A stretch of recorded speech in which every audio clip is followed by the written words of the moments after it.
Ma'am क्या करती हैं? अरे वो कुछ नहीं करती, she is just a housewife. Just housewife?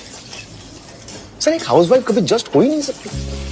Housewife तो हमेशा स्पेशल होती है सर। एक साथ पति, बच्चा, सास, ससुर सबका ख्याल रखती है, घर के सारे काम करती है, सबके नखरे झेलती है। और इसके बाद भी जब कोई अप्रिशिएट नहीं करता ना सर, तो एक मुस्कान के साथ अपने आप को मनाकर सो जाती है, ताकि अगली सुबह फिर वो सारे काम कर सके जिससे उसकी फैमिली खुश रहे।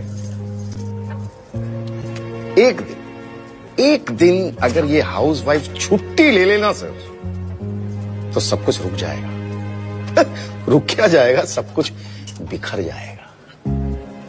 वो एक औरत है, लेकिन उसके 10 हाथ होते हैं। एक हाउसवाइफ अपने आप में दुर्गा होती है सर, दुर्गा।